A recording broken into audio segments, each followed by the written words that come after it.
Hello and welcome everyone in this lecture. In this lecture, we would be discussing about the conflict and stress and of course the way it should be managed. But before we begin to talk about the conflict, it is our common understanding or observation or experience that most of us have gone through any sort of conflict, whereas conflict might cause the stress factor. So, what conflict is? It's a struggle between people with opposing needs, wishes, demands, or sometimes perspectives or how they see reality. So, in terms of myth, conflict is dysfunctional. All conflicts can be resolved. Conflicts will go away if ignored. Conflicts result in a winner and a loser. These are the myths, where the truth is conflict is a normal part of life. Most conflicts can at least be managed. Conflict can motivate change, conflict can strengthen the relationships among the employees.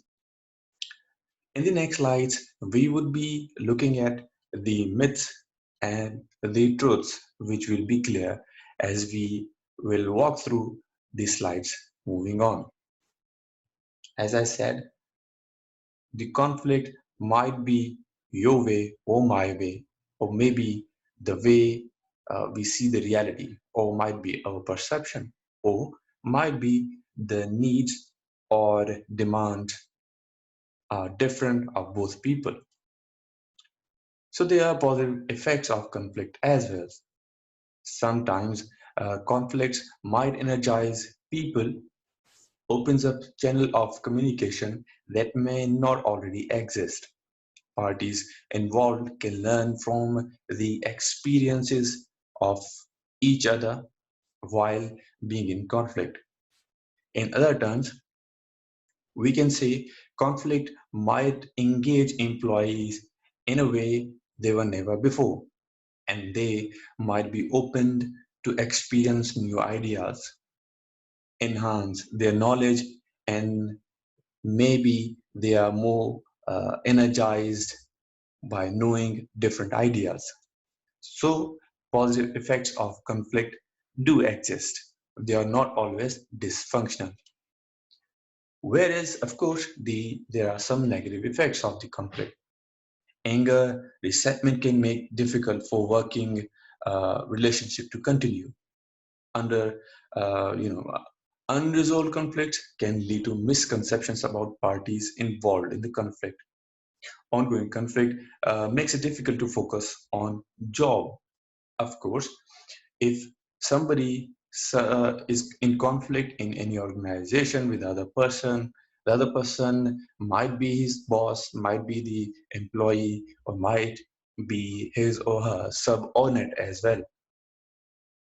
So conflict here, being negative, might make the myth of dysfunctional true. That is, it might hinder the job performance, or it might disengage the employee from the job, because job needs a quiet commitment, engagement, and sincerity within a limited period of time that is demanded by the organization from the employees. But if employees are in conflict out of other reasons, might not be able to focus on the job. Now, let us see what sort of conflicts are in a business, or the types of conflicts that occur normally in the business. There are some interpersonal conflicts between individuals that perceive or value a situation differently. You might be welcoming towards any change that is offered by the organization, whereas your colleague might not be. Intergroup conflict between groups, teams, departments within an organization.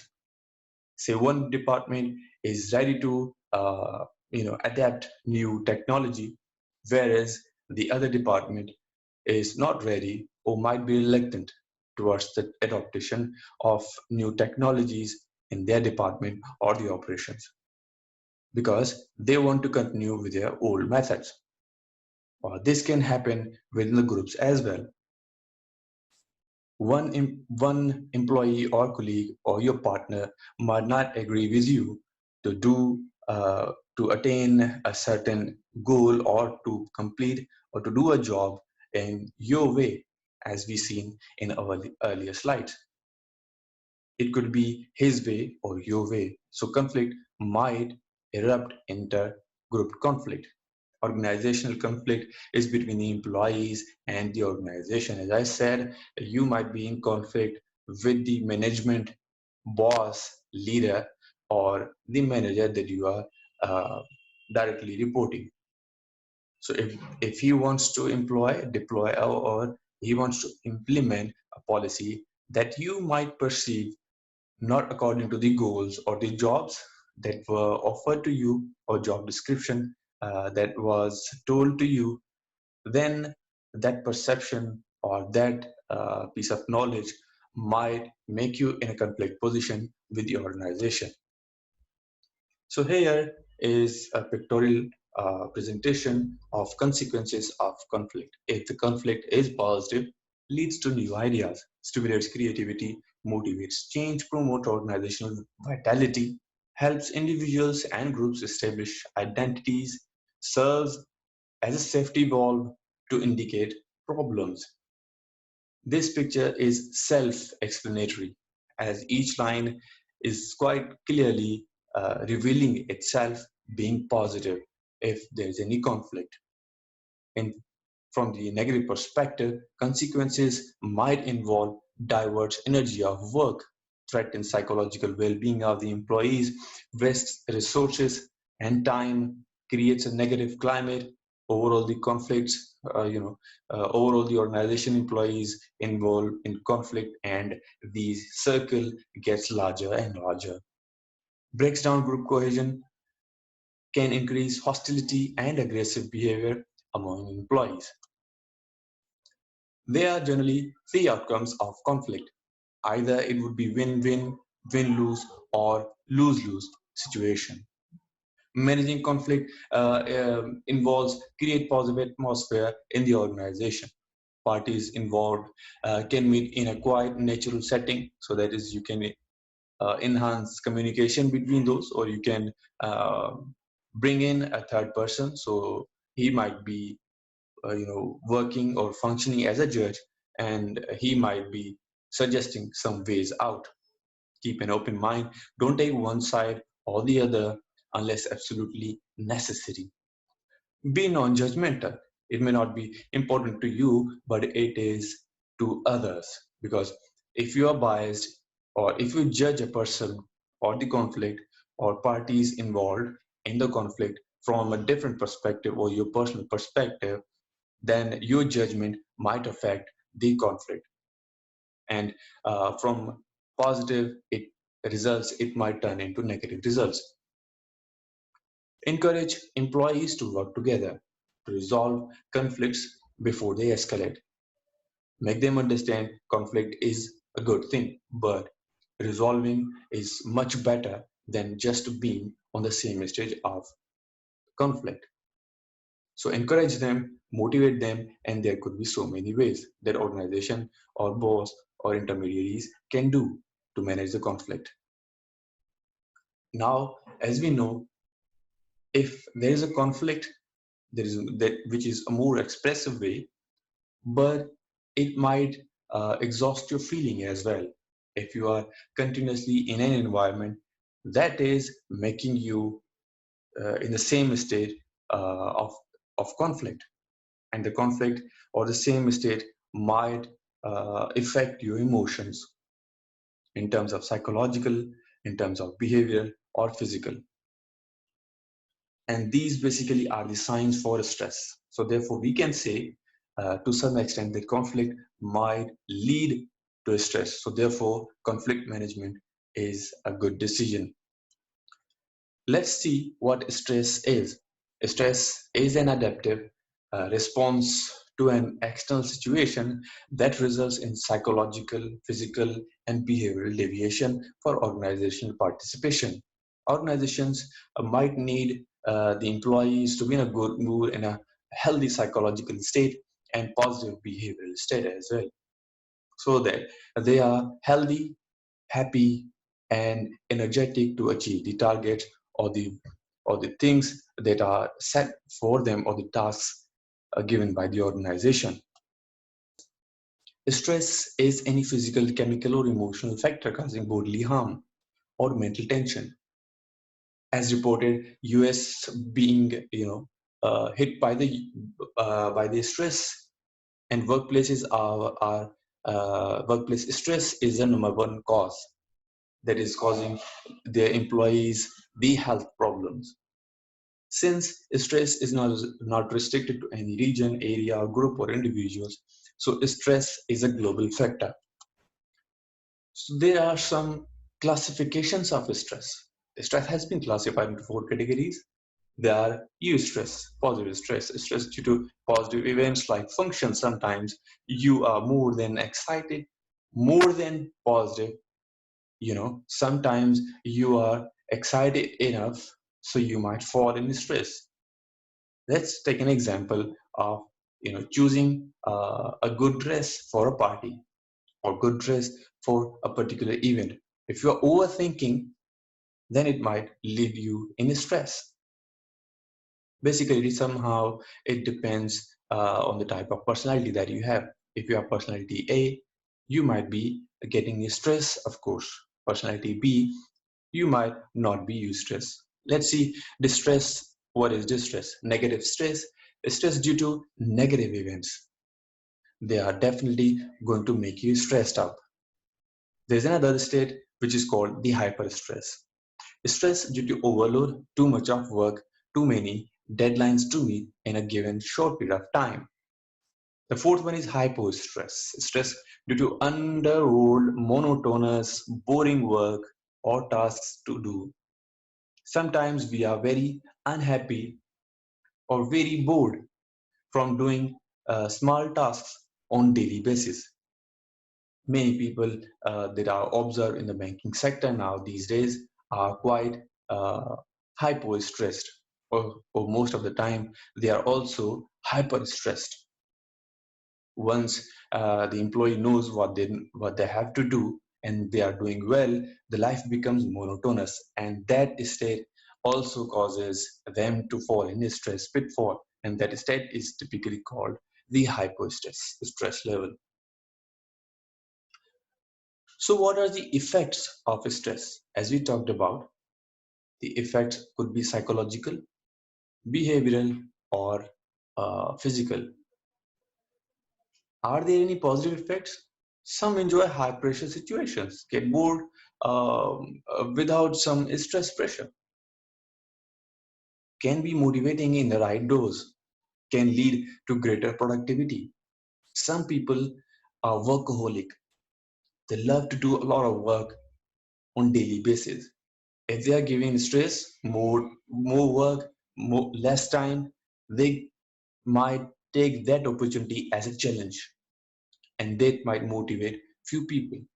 But mostly it is the other way around. Negative effects fall on the emotions, physical and emotionally. They lose interest in the job because they get burned out, and psychologically and behaviorally, uh, the way of behavior is changed towards their job. So these could be the negative effects. Let's see what are the sources for the stress. Job mismatch. You are being told something else and you are doing something else. Conflicting expectations. Having a high salary, relaxed environment is not given to you. Role ambiguity. You deserve something, or you've been given a job that you don't know what to do and you're being asked to complete it. Role overload. The role that you are given is being overloaded with the tasks more and more that you have to perform, of course. Poor working conditions. Just take a single example of air condition.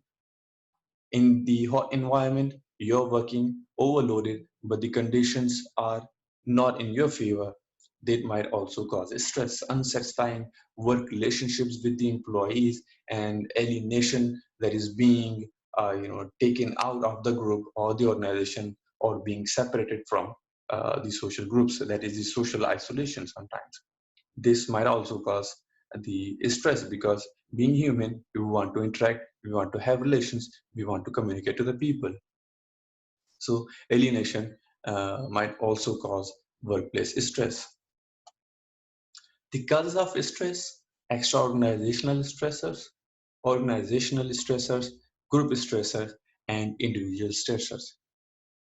These are the causes of stress. Let's talk about them briefly. Extra organizational stressors include things such as societal, technological change, globalization, the family or work-life balance, relocation of your job, economic and financial conditions around you or of the organization, that is, they are getting downsized, or things like this. Race and class, if there is racism, or uh, you're being judged by the status or the class you belong, and uh, residential or community conditions, how far you live, or how it is difficult for you to reach your destination or the organizational place.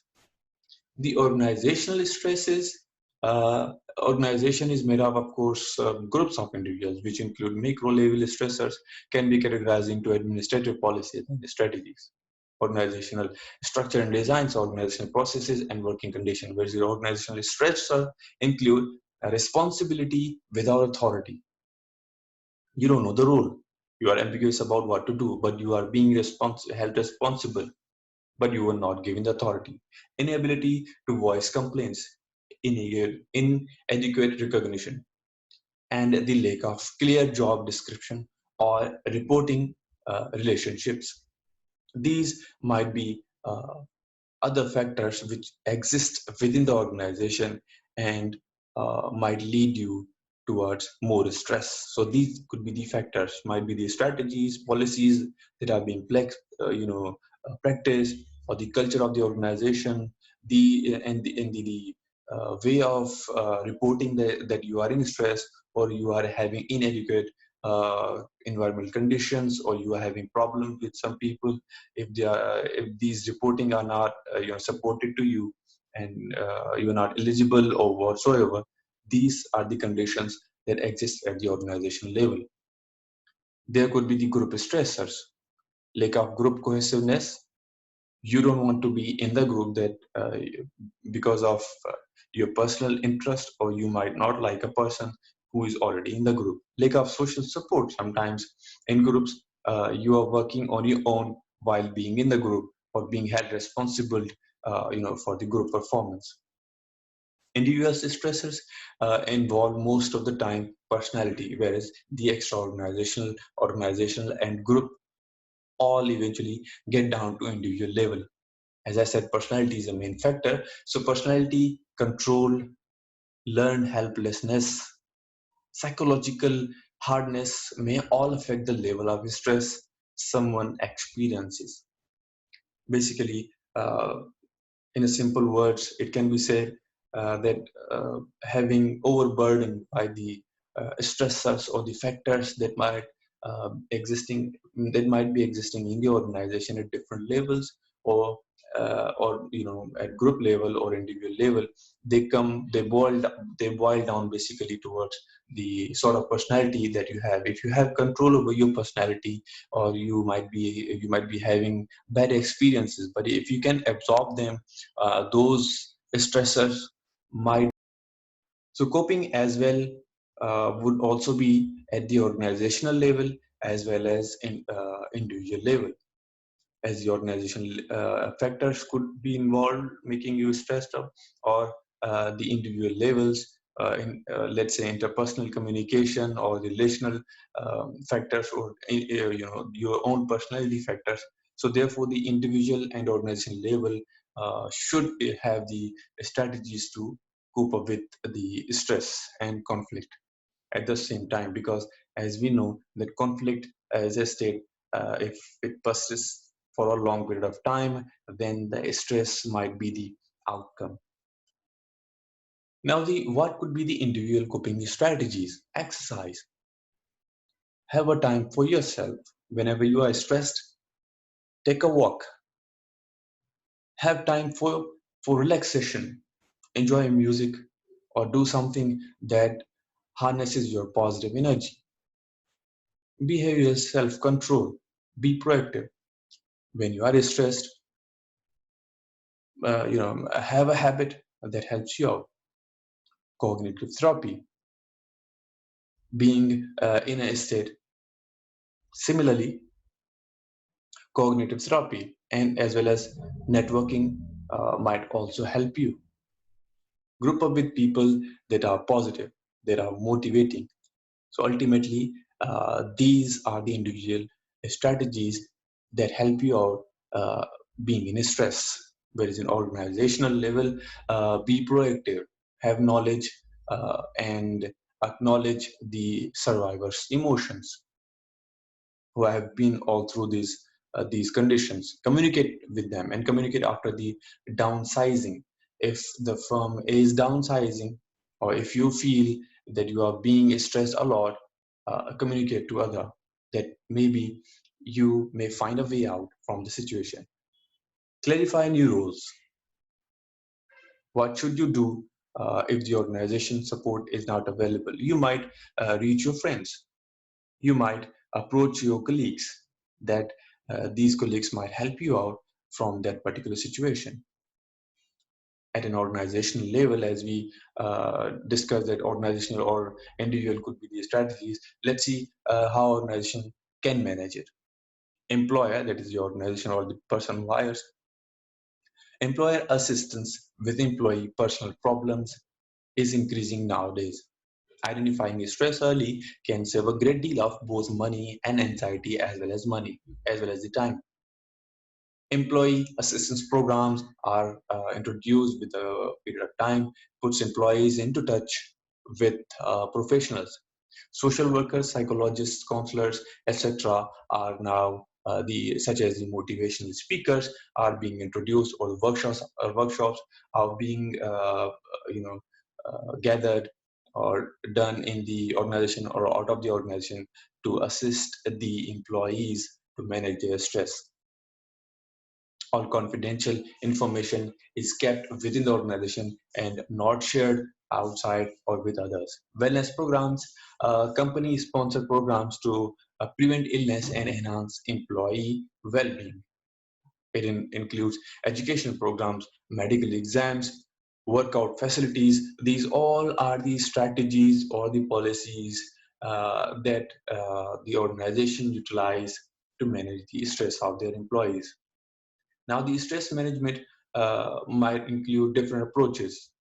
That is how you see the problem. For example, approach problems with a positive outlook. Think out of the box. Communicate with when people, problems begin. When people realize that there is a problem, start to communicate. Reward yourself for even small accomplishments. Be helpful to yourself. Involve gratitude in your personality. Take time for yourself. Enjoy the ride, not just the destination. So this takes us to the end of this chapter. And in this picture, we can see our life is a dream of millions. We should be grateful. We should be thankful what we have.